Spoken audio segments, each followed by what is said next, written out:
Eu sou Isa Vasconcelos e seja muito bem-vindo ao canal Conexão Mística. Se você ainda não é inscrito, inscreva-se aqui para seguirmos juntos rumo a essa jornada. Hoje vamos dar continuidade à leitura do livro de Joel Goldsmith, A Arte de Curar pelo Espírito. Vamos ao tópico. É Deus o nosso servo? Para a maior parte dos homens, continua Deus a ser o grande, desconhecido, cultuado pelos ignorantes. Poucos são os que tenham feito a tentativa de saber o que é Deus.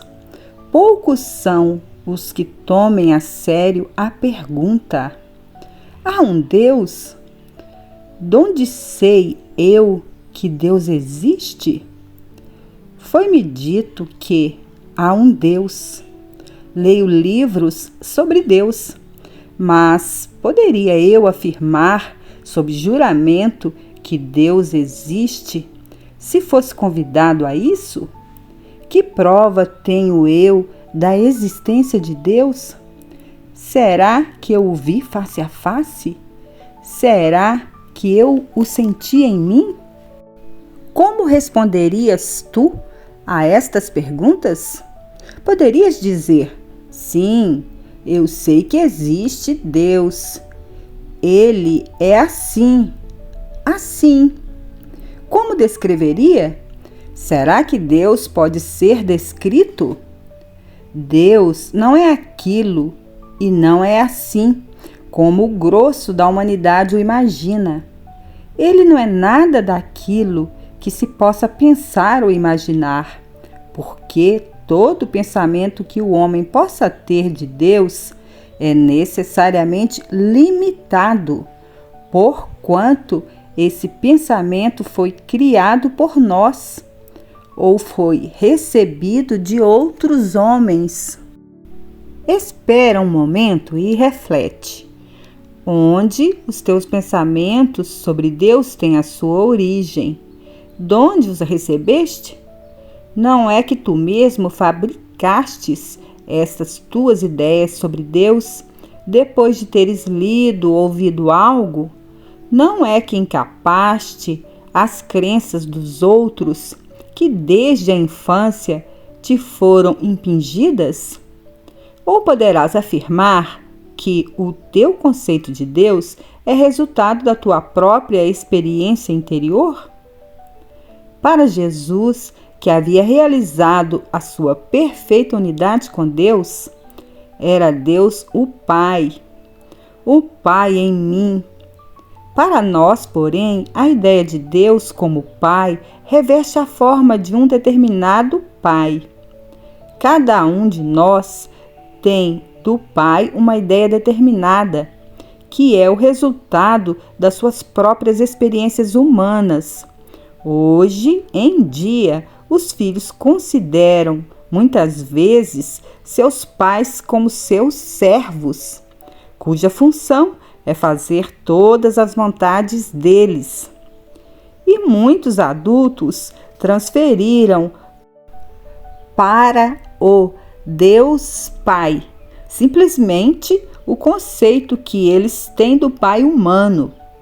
Deus é, para eles, feito à imagem e semelhança do Pai que eles conheceram desde pequenos.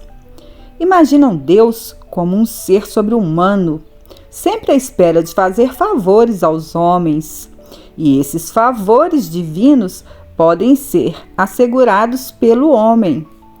Deste ou daquele modo, acham que, por meio da combinação de certas fórmulas verbais, o homem possa levar Deus a lhes conceder sua graça, ao ponto de realizar para eles a cura de qualquer doença. Mas esse Deus não existe. Não necessitamos do favor de Deus, assim como não necessitamos do favor dos homens. Toda a benevolência de Deus de que necessitamos já a temos agora mesmo. que queria Jesus dizer quando chamava Deus nosso Pai? Não sabes? Tampouco o sabia eu, outrora, quando me perguntava: que é Deus como Pai? E veio-me a resposta: Pai é o princípio criador, Deus é a força criadora do universo e a sua natureza é amor infinito, universal. A natureza de Deus é, pois, esta: o que Deus não está fazendo agora mesmo, não o poderá fazer nunca, e ninguém o pode levar a fazê-lo. É importante que compreendamos claramente esta verdade. Seria pura perda de tempo pedir a Deus e esperar que Ele faça algo que não esteja fazendo agora mesmo. Deus é imutável e ninguém o pode tornar mutável. Ninguém pede a Deus para que de manhã faça nascer o sol e à noite o faça pôr-se. Ninguém pede a Deus para que haja maré e vazante nos mares. Ninguém pede a Deus para que brotem flores nas roseiras, que nasçam abacaxis nos pés de abacaxis, que o leite produza manteiga. Ninguém pede a Deus que mude as leis da gravitação para os automóveis ou para os aviões. Em resumo, parece que os homens reconhecem a Deus o direito de governar o seu mundo assim como o está governando. Enquanto isso, não atinja o seu pequeno ego. Mas, quando entra em questão o ego, o homem se dirige a Deus e diz: ó Deus, faz o favor de me fazer isto ou aquilo, por amor de mim, protege-me, protege os meus, providencia para que eu e os meus tenhamos de comer e de vestir. É evidente que Deus não reage a semelhante oração.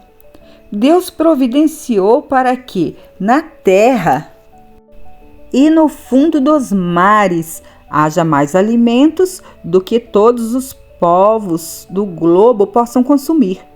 É inútil pedir a Deus por mais. A obra de Deus estava concluída desde o início e ele viu que tudo era bom. É inútil querer pedir a Deus que modifique o seu universo por causa de ti ou de mim, em prol da tua ou da minha família, em prol do teu ou do meu povo. Se quisermos receber a graça de Deus, é necessário que assumamos para com Deus uma atitude tal que a sua graça possa fluir para dentro de nós, assim como sempre fluiu e sempre fluirá. Em Deus nada pode mudar, no homem muito pode mudar. O que importa é conhecer verdadeiramente a Deus, e isto se faz pela meditação da verdade. Quando na meditação focalizamos a natureza de Deus, logo percebemos que Deus é sabedoria e amor. Esse Deus sábio e amoroso nos dá plena certeza de que as nossas mudinhas de roseiras vão dar rosas quando as fincamos no chão, e não alguma outra coisa indesejável. No meio de uma tal meditação, certamente sentirás em ti a certeza que teria eu que comer. Há um Deus e esse Deus é amor. E isto põe termo a todos os meus problemas. Se Deus não fosse amor, existiria um problema real para mim. Mas, no momento em que eu sei que Deus é infinita sabedoria e que lhe apraz dar-me o reino, que é que me poderia inquietar? Posso esquecer tudo o que me poderia inquietar e posso desde já começar a ajudar os homens que ainda não sabem que Deus é amor, ajudar aqueles que já ouviram essas palavras, mas não têm experiências delas.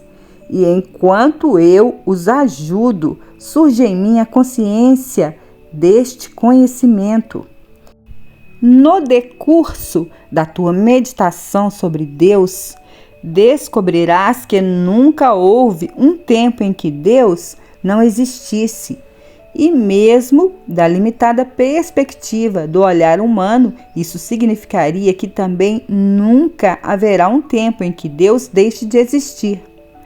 E com esta convicção nasce a consciência de que Deus é eterno.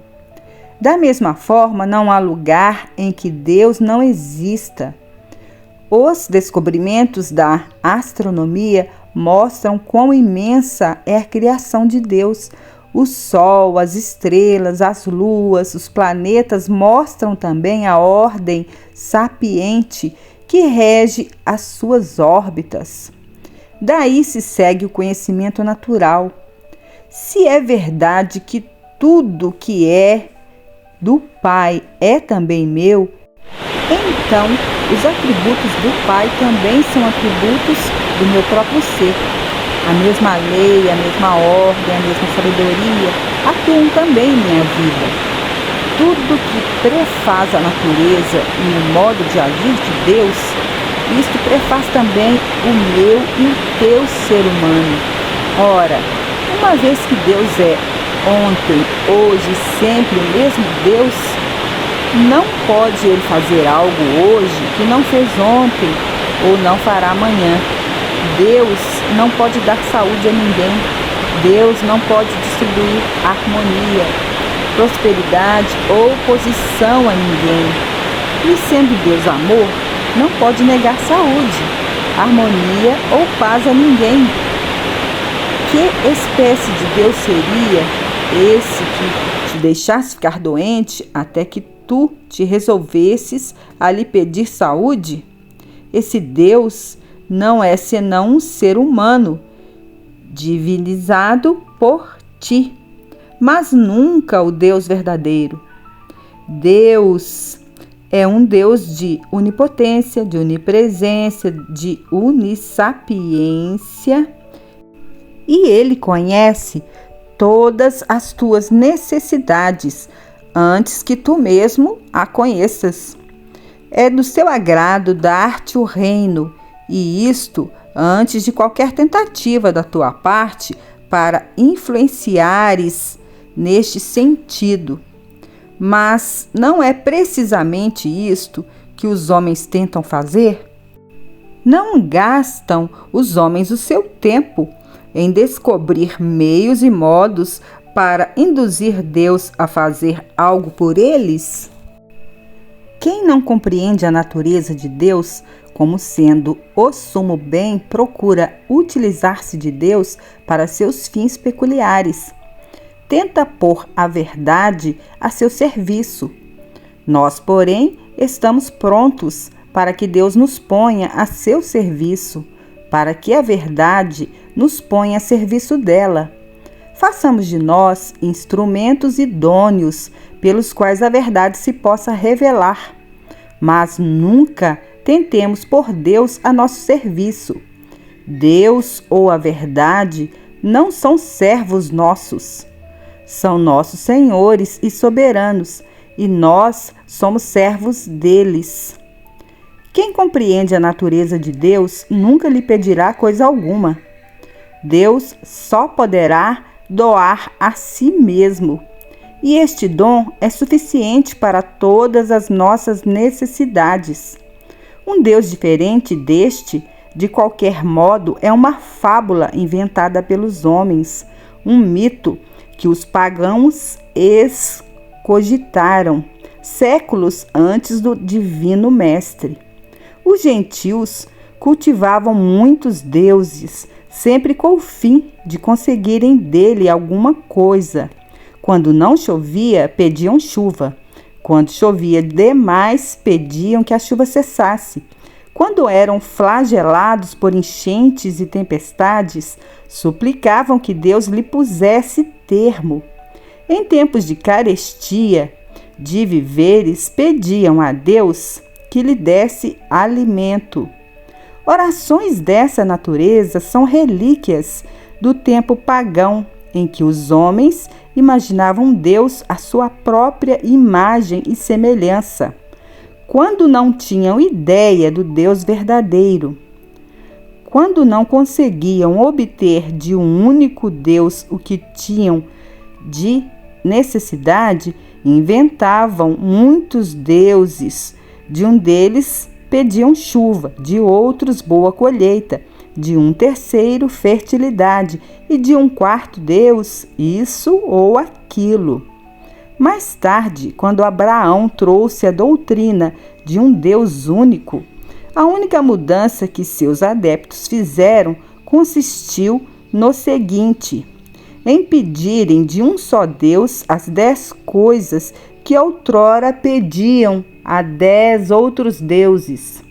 Rezavam a um só Deus, que os recompensava quando eram bons e os castigavam quando eram maus. Deus, porém, não é assim. O Deus verdadeiro é aquele cuja chuva cai tanto sobre os justos como sobre os injustos, e cujo sol beneficia tanto os bons como os maus. Deus está igualmente ao alcance dos santos e dos pecadores.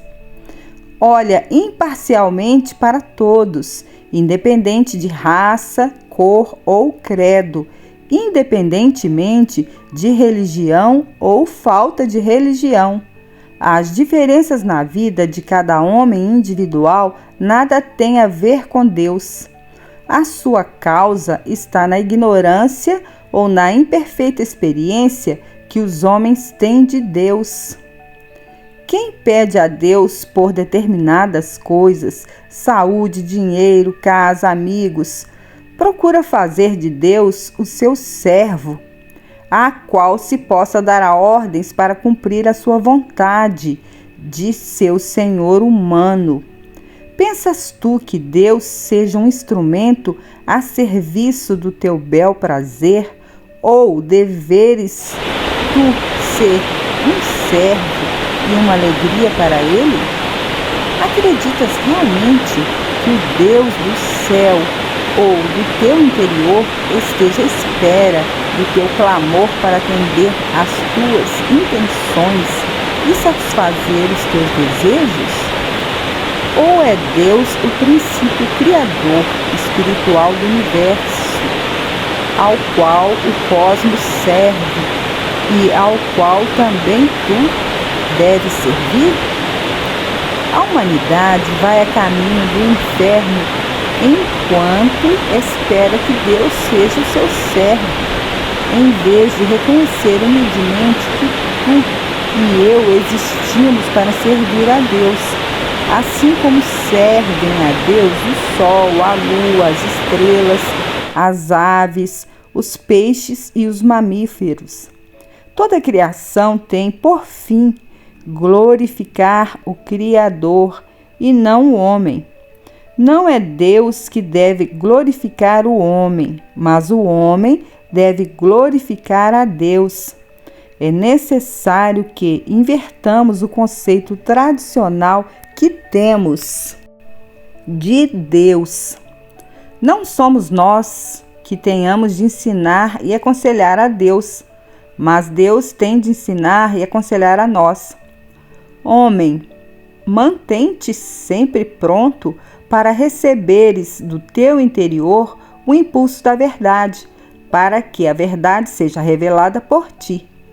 Os céus proclamam a glória de Deus e a terra anuncia de 1000 modos as suas obras. E também tu, ó homem, tens de entoar essa sinfonia universal, proclamando a glória de Deus, e não a tua. Não és tu que dás expressão a Deus, tu apenas o refletes. Deus se dá expressão a si mesmo, e tu és uma das formas pelas quais Deus se exprime. Deus se exprime a si mesmo de 1000 modos, e uma dessas expressões divinas se revela na forma do teu eu. Mas tu nada tens a ver com isso. Deus se reflete em tua pessoa. Tu és um reflexo de Deus. Deus não glorifica a ti ou a mim. Deus se glorifica através de ti ou de mim. Quanto mais te aproximares desta ideia, tanto maior será a glória de Deus que testificas. Perante Deus se dobrará todo o joelho e se descobrirá toda a cabeça. Lembra-te dele em todos os teus caminhos, e ele te conduzirá. Obrigada, meus amigos, e por hoje vou ficando por aqui. E temos um encontro marcado no próximo vídeo com a continuação do livro de Joel Goldsmith, A Arte de Curar pelo Espírito. Até lá!